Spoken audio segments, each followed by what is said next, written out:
Salutations, j'espère que vous allez bien, merci de me rejoindre dans cette nouvelle vidéo sur ma chaîne. Aujourd'hui, on l'a fait enfin, cette fameuse vidéo sur le manga Minuscule. Alors ça fait faire des mois que je vous en parle, hop, il y a 5 tomes à ce jour. C'est un peu le brol, désolé, voilà, hop là. Il y a 5 tomes qui sont parus à ce jour et j'ai commencé à vous parler dès la sortie du premier. Parce que dès la sortie du premier, j'ai senti que j'allais adorer l'univers, que j'allais adorer les personnages et le coup de crayon de l'auteur.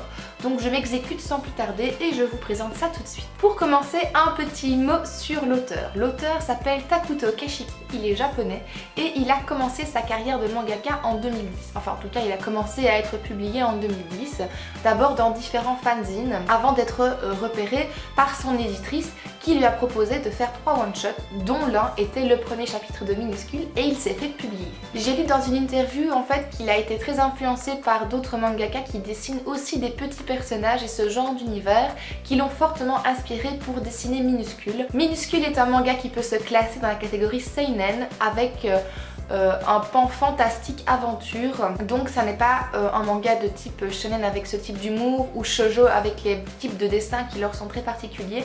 Le seinen est complètement différent et a priori plutôt destiné à un public adulte qui recherche des personnages dont la psychologie est plus développée, où l'univers est plus fouillé et où peut-être le coup de crayon est un petit peu plus travaillé également. Si vous avez l'habitude comme moi de regarder des vidéos uniquement en écoutant le son et en faisant autre chose, je vous invite cette fois-ci à arrêter votre activité parce que tout le long de la vidéo je vais publier et vous poster en même temps des encarts avec des dessins, avec les personnages pour illustrer mes propos, et j'en profite aussi pour utiliser le trailer de l'anime qui est sorti le 12 janvier, donc je vais pouvoir vous montrer des images colorées, colorisées qui sont vraiment magnifiques.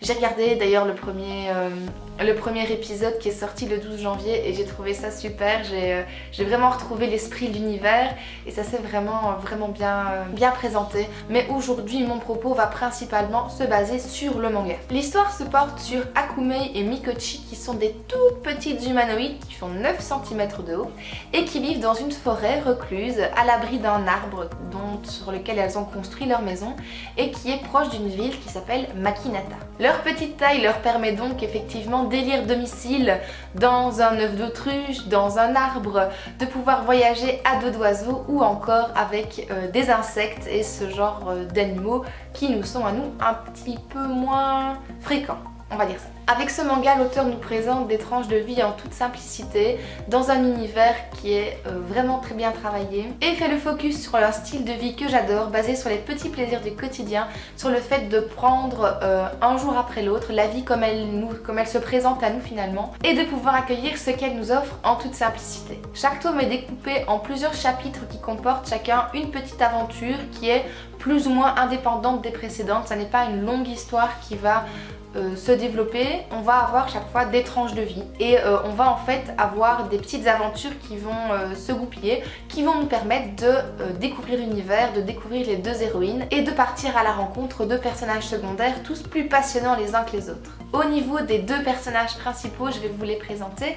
Je vais commencer par Akumei parce que c'est peut-être celle à laquelle ma préférence va.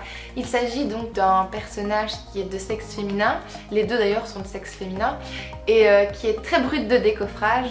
Elle est vive, elle est spontanée, elle est forte et un peu dingo et elle travaille en fait dans une guilde des charpentiers. Ça c'est quelque chose qui me plaît beaucoup.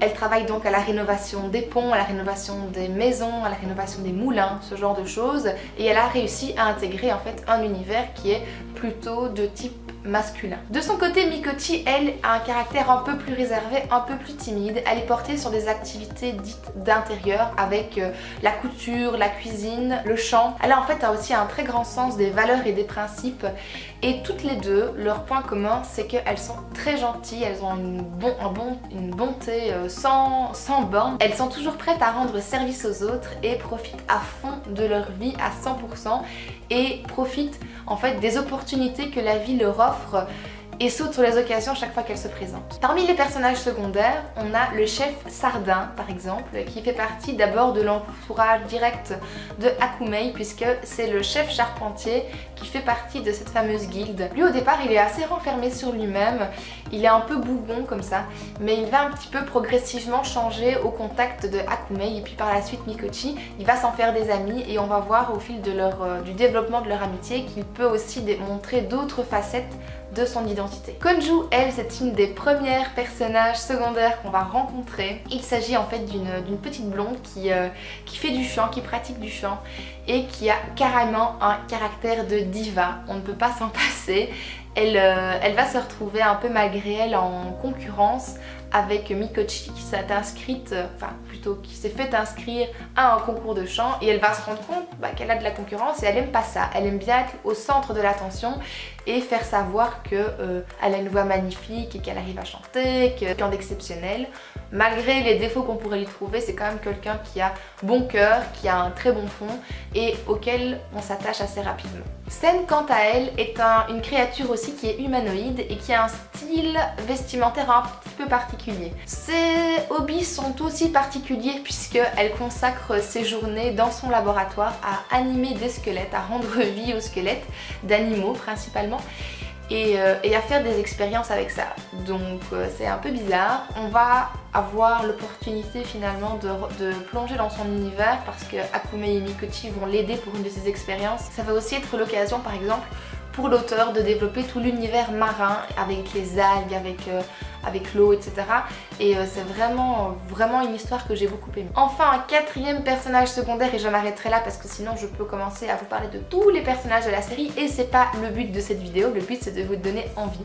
Ici j'ai beaucoup aimé le personnage de Jada qui est une petite coiffeuse qui vit elle justement dans un œuf d'autruche et qui tient un salon de coiffure. Sa lubie c'est de recoiffer tout le monde. Elle a envie de retailler les coupes de cheveux de tout le monde et de refaire une beauté à tout le monde. Elle pose la question à chaque fois qu'elle voit des gens et on est en mode mais non, laisse mes cheveux tranquilles, fous-moi la paix. Et finalement quand les gens craquent, ils se rendent compte que c'est une excellente coiffeuse et qu'elle fait bien de proposer ses services. Elle arrive à faire rendre la personnalité en fait de la personne assez bien dans sa coupe de cheveux. Donc vraiment c'est aussi un personnage qui est très attachant et qu'on ne va pas malheureusement suivre durant tout le long de l'aventure parce qu'en fait à chaque fois qu'on a une histoire finalement on a aussi des nouveaux personnages secondaires qui viennent, qui arrivent. Certains sont récurrents et d'autres vont apparaître une ou deux fois seulement et j'aimerais bien revoir peut-être quelques personnages du début qu'on a un peu oubliés. Là pour l'instant on est au tome 5 et donc on a déjà vu un paquet de personnages secondaires défiler. Ils sont tous très intéressants, ils sont tous très attachants malgré des fois leurs défauts. Et ce qui est bien c'est qu'on a des personnages qui sont peut-être au départ un peu simples mais on se rend compte qu'il y a plusieurs problématiques qui sont travaillées à travers le manga et qui pourraient nous inspirer nous dans notre vie quotidienne. Si vous voulez rencontrer d'autres personnages et rencontrer Hakumei et Mikochi, je vous invite vivement à vous procurer les tomes de Minuscule qui sont sortis chez l'éditeur Komiku.